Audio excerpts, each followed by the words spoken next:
Hello అందరికీ, అందరు ఎలా ఉన్నారు? Welcome to Ashwini Revanth YouTube channel.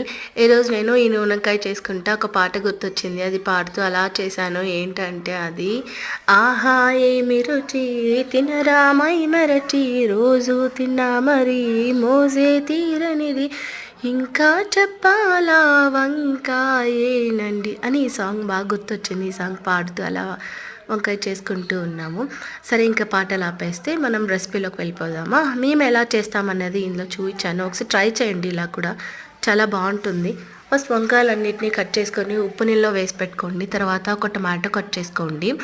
Cut చేసుకున్న తర్వాత ఒక చిన్న కుక్కర్ పెట్టేసి అందులో ఆయిల్ వేసి వంకాయలు, టమాటాలు, ఇంకా కరివేపాకు వేసి కొంచెం అంతా బాగా కలిపెట్టేసేయండి. కొంచెంగా మగ్గితే చాలు. కొంచెం సిమ్లో పెట్టుకోండి, ఎక్కువ పెద్దగా అవసరం లేదు. కొద్దిసేపు చిన్నగా పెట్టేసిన తర్వాత ఇందులోకి మసాలా ప్రిపేర్ చేసుకోవాలి కదా. అందులోకి శనగిత్తనాలు, ఇంకా ఉప్పు, కారం, పసుపు, కొంచెం కొబ్బరి, కొత్తిమీర వేసి ఒకసారి అంతా అలా మిక్సీ పట్టేసేయండి. తర్వాత వెల్లుల్లి ఇంకా ఎర్రగడ్డ వేయండి. వేసి కొంచెం ఆయిల్ వేసి అలా మిక్సీ పట్టారంటే చాలా స్మూత్గా వస్తుంది పేస్ట్. ఇదంతా వేసి ఒకసారి అంతా బాగా కలిపెట్టేసిన తర్వాత కొంచెం చింతపండు నానబెట్టుకుంటాం కదా మనం ముందుగానే, ఆ చింతపండు కూడా ఇందులో వేయండి. ఇందులో మరీ ఎక్కువగా అవసరం లేదు, కొంచెంగా వేస్తే చాలు.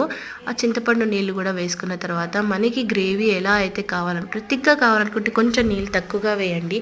లేదు మాకు కొంచెం పల్చగా కావాలి అనుకుంటే గిన కొంచెం వాటర్ ఎక్కువ వేసుకోండి. ఇదంతా వేసిన తర్వాత ఒకసారి కలిపెట్టేసి ఒక్క విజిల్ రానిస్తే చాలు. మొత్తం ప్రెజర్ అంతా పోయాక మనం దింపేసుకోవడమే, అంతే.